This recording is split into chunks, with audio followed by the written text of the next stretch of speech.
What's up, guys? So I go to the Rockets game on Saturday to watch them play the Brooklyn Nets, and they lose. It came out flat, but it was a good experience. I was glad to be back to watch the Rockets play live. It's been a while since I've been to a Rockets game, so it was good to watch. Um, I I'm on the way driving back home. I get a phone call from my best friend. This guy calls me and tells me, and he's a big time LeBron fan. That is, he calls me and tells me, Luka, we just got Luka Doncic for AD. I damn near hung up the phone.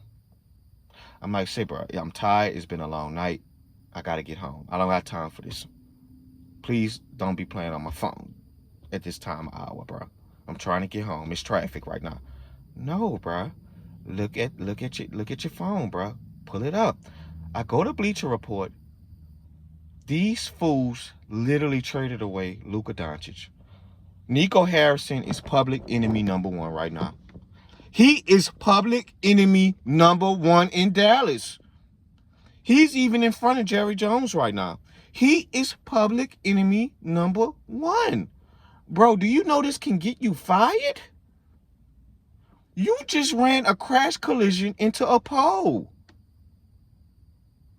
What the hell are you doing, bro? You do not trade a one-in-a-generational superstar away like this. And this is no slight to AD. AD is having one of his best seasons. AD ain't just no regular all-star. AD is a superstar himself. He's still a top 10 to top 12 player. But AD is 31 with injury riddle, guys. He's broken down. Now, he's been healthy these last 2 years for the most part. But you don't trade away Luka Doncic. You don't do this. This can get you fired, and this can get you cussed out. You really put AD in a bad situation because guess what? I wouldn't be surprised if they start booing him. His opening night. I wouldn't be surprised if they boo him. Because these fans are really pissed off. You don't do this. This guy gets on the press conference with Jason Kidd, and Jason Kidd looks lost. He don't look like he had a say in this. Mark Cuban, I'm sure he's not too thrilled. Mark Cuban doesn't have his hand in the pot because he sold some of his stake away as an owner. He's partially an owner, but he don't have all his hands no more. So it wasn't no sit down with him. He gets on a press conference that is, Nico Harrison, I believe that defense wins championships. And he's right about that. He's absolutely right about that. But, bro, Luka just carried you to the finals with Kyrie last year. Why would you do this? And I know you did this because I told my best friend, all this tell me is he's probably been really frustrated with Luka and it's hit a boiling point. You don't do this with a top 3, top 5 player if you didn't hit your breaking point and your boiling point. Because let's be honest, guys, he plays ball control. Luka plays just like James Harden. What did Kobe say about this? You can't play ISO with one player and get 30 points each night, hitting all these step back 3-point shots, drawing these double teams, and the ball is running through you 90% of the time, and you're not getting you're getting your teammates involved, but a lot of it is you're not trying to just run offense for them. You're trying to run offense for yourself by drawing a double team and kicking. And that's probably why Klay Thompson can't get in the rhythm. Klay Thompson can't get in the rhythm like that. He played motion. They trying to move the ball. The whole shot clock come through screens, come through these backdoor screens, get you some easy layups, come through these flare screens, get you some 3-point shots. Run a lot of motion. The Mavs don't play like that. They run their offense through Luka and Kyrie. And I think the GM became frustrated with that. We don't want to play like this no more. And on top of that, you was a cone in the finals. You couldn't guard nobody, and you're out of shape. Luka Doncic and James Harden are very similar players, but they're very, very one-in-generational superstars on the offensive end. And you just don't give that up like that, bro. You don't give that up. So I think he became very frustrated, and I don't think he wanted to give him all that money in the Supermax because Luka Doncic was eligible for a contract Supermax this summer. And I don't think he was investing into that. So maybe on the Mavs side, let me go over the trades, the full trades, guys, real quick. So Lakers get Luka Doncic, Maxi Kleber, Markieff Morris. Luka would be eligible for 345 Supermax. The Mavs get AD, Max Christie, a few of Lakers first-round picks. The Jazz get Jalen Hood, Shafino, LA Clippers second-round pick, and Mavs second-round pick. And as for the Mavs, man, they got to win now. That's all these fans are going to worry about. This may go down as one of the most outrageous, surprising NBA trades of all time. Of all time. And all the Dallas Mavericks are going to worry about is you trading away our Dirk Nowitzki of this generation away for AD. And AD, all AD got to do is win a ring. And he probably not going to be able to do that. And that's all these fans are going to talk about for the next 10, 15 years. That's all they're concerned about. If you going to make a move like this, you better than win us a ring. You better than win us a ring, Nico Harrison. You better get us a ring. I'm mad just thinking about it. And it's not a slight to AD again, guys. But you don't trade a 25-year-old in a prime of his career. He still probably haven't hit his prime yet for AD at 31. And 31 is still young, but AD only got a few more years to be elite.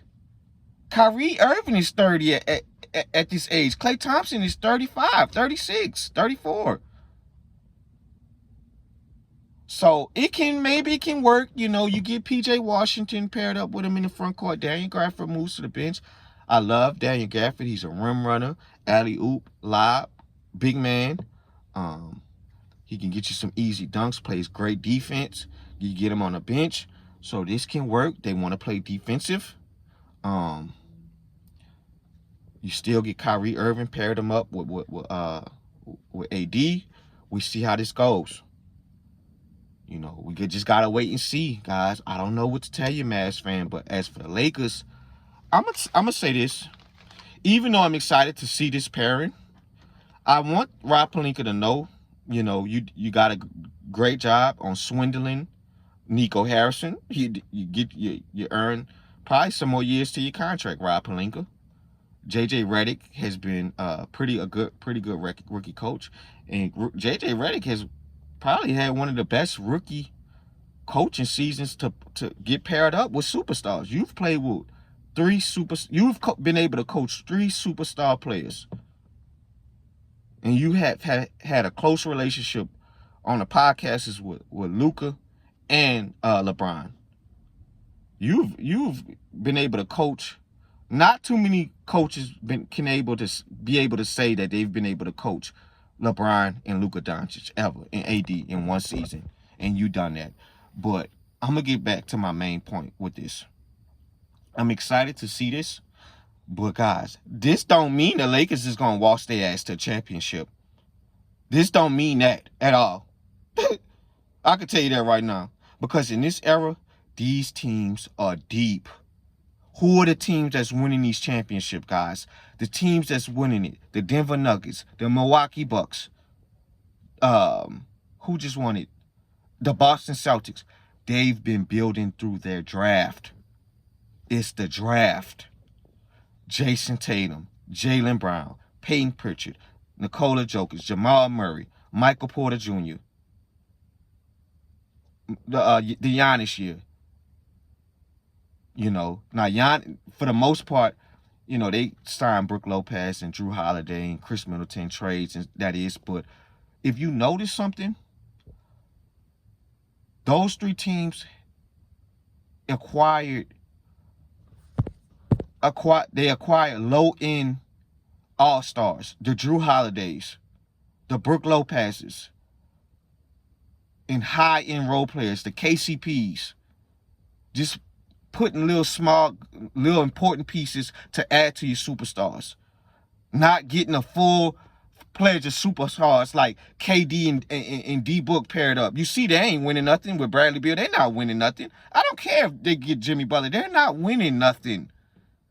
Just because you get all these superstars on one team does not mean you're going to win a ring, bro. Because a lot of times you're trading away great high-end role players. The best teams in the league right now are building through the draft. The OKC Thunder building through the draft. So that does not mean you're going to wash your ass to a ring. Now, I'm anxious to see how they're going to play together because they both need the ball in their hands, Brian and Luka. But Brian is going to be here to, help mentor him, help him, get ways to play high efficient offensive basketball. That is. And I'm sure JJ Redick is a great mind. He's a great head coach. And I'm sure he's going to be able to figure this out on how they're going to be able to play high efficient offensive basketball together. And yeah, man, I'm anxious to see that. We are anxious to see how this is going to work. Luka's out right now with a calf injury. He'll be back around All-Star break. And as for the Jazz, I'm like, bruh, I would have called, if I would have knew this, if I Nico Harrison, bruh, can I trade Luka for Larry Marketing, bruh? If you just gonna be giving away Luka, I think I probably would have called, gave it Larry Marketing, bro. I would have probably called Larry Marketing. Say, bro, do y'all want Larry Marketing? These people basically manipulated. These people did a 2K trade and manipulated the CPU. It's two ways to manipulate the CPU, guys. It's two ways. If you're a franchise association player, you can obviously turn CPU trade disapproval off. You could turn it off. Or you can move Luka Doncic from point guard to center to where his rating dropped and then trade for him. And his rating will probably drop to a 70. And they're gonna accept the trade. That's literally what Rob Pelinka did. It's ridiculous. It's ridiculous. You are public enemy number one. So we'll see how this works with Brian and Luka and JJ Redick, and we're going to see how this is going to work with AD, with Kyrie Irving. So on to the bonus trade that happened Sunday. Let's get to this. So the Spurs, Kings, and Bulls did a three-way trade. So the Spurs get De'Aaron Fox, Jordan McLaughlin. The Kings get Zach LaVine, Cedi Coloso, 3 first-round picks. And the Chicago Bulls get a bag of trail mix. They get a bag of trail mix. That is pathetic, Chicago. What the hell are y'all doing, bro, in Chicago? You get Zach Collins, Trey Jones, Kevin Huerter. And Kevin Huerter has been probably one of the worst players these last 2 years. I don't know what's happened to Kevin Huerter. He's not been able to find his three-point shot. The Kings fans are tired of him. So I know they're glad they got rid of him. The Bulls got a bag of trail mix. And the reason why they got a bag of trail mix, because you waited too long to blow this crap up. And I'm a big Zach LaVine fan. I'm one of his biggest fans, but Zach, guys, he's a high efficient shot shooter. He shoots a lot. He takes a lot of three-point shots. Sometimes I wish he'd get back to the rim, getting easier buckets at the rim. But he's a high-volume shooter. And he doesn't play a lot of defense, guys. That's the knock on Zach. And he's getting paid a lot of money, and a lot of teams did not want to trade for that. That's Bradley Beal all over again. So they waited too long, and his stock dropped. So this is what you succumb yourself with. And who knows, you probably had a better offer with the Warriors. The Warriors was trying to get him. And this is what you get. A bag of trail mix. A bag of peanuts, M&Ms, and raisins in one box. This is crazy. Then you overpay for Patrick Williams. And Patrick Williams has been better, but the money he's getting, I'm not paying that for him. You know, you get Josh Giddey. I don't know what the hell. Like, Josh Giddey is just I get sick of seeing him. They OKC Thunder was playing 4-on-5 with him. They had to sit him last year in the playoffs against the Mavs. And then Billy Donovan I don't know how he's still coaching. He needs to go back to college. I don't know what the hell they doing in Chicago. As for the Kings, this is like the Sacramento Bulls. You look at Sabonis and Vucevic, they damn near the same player. DeRozan, Zach, back paired up. Malik White, same, just another volume shooter like Kobe White. You're literally watching the Sacramento Bulls. I'm very disappointed where the Sacramento era has had, man. I was so proud of them 2 years ago because I was a fan of watching the Mike Bibby, Peja Stojakovic, Chris Webber era with Vlade Divac and Doug Christie. It was so amazing to watch in the 2000s and for them to struggle for 20 years and get to the playoffs 2 years ago and then take a step back these past year, and you fire Mike Brown with all that craziness going on, and it's very disappointing to watch the Kings because now you feel like we don't know where we're going to go. And then Keegan Murray has kind of taken a step back. You know, it's kind of been a rough fit with DeRozan. So it's just been tough to watch this year with the Kings because now you don't know what Zach is going to be able to do for Sacramento and how he's going to be paired up with Sabonis, with DeRozan again. But obviously the winner of this trade, guys, is De'Aaron Fox and the San Antonio Spurs. CP3 goes to the bench, and that's where CP3 needs to be right now, where he can give you good high IQ Hall of Fame minutes just off the bench. Help, mentor Wemby and Fox and be able to be a great mentor, for these young guys. I like CP3 off the bench, So all you can do now is just run pick and roll all day with De'Aaron and Wemby. You either going to give me the floater or the layup. And De'Aaron Fox is one of the best finishers in the game. He's worked on his three-point shot. Or you going to give me the alley-oop with Wemby, and we're going to run this all day. Or we're going to run pick and pop and let Wemby pop out to the three-point line, hit them threes all night. So the Spurs got a great tandem. So, and De'Aaron, I think he'll be eligible for the 4 years, $219 million max contract. So, yeah, that's about it. So this weekend was crazy. It's going to be more trades going on. And we're going to see. We're going to see if Zion goes. We're going to see if Jimmy Butler, where he's going to go. But if Phoenix Suns trade for Jimmy Butler, you ain't winning no ring. I can tell you that right now. So it ain't going to matter. I can tell you that right now. It ain't going to matter. It's not going to matter.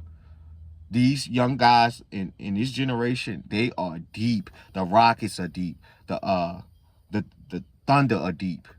Who else? The Memphis Grizzlies are deep. All these teams I just named, they have been building through the draft and getting little small big pieces here and there to go along with these superstars. So that's just like I said with the Lakers, man. You just gotta wait and see. So I'm out, guys. Talk to y'all later.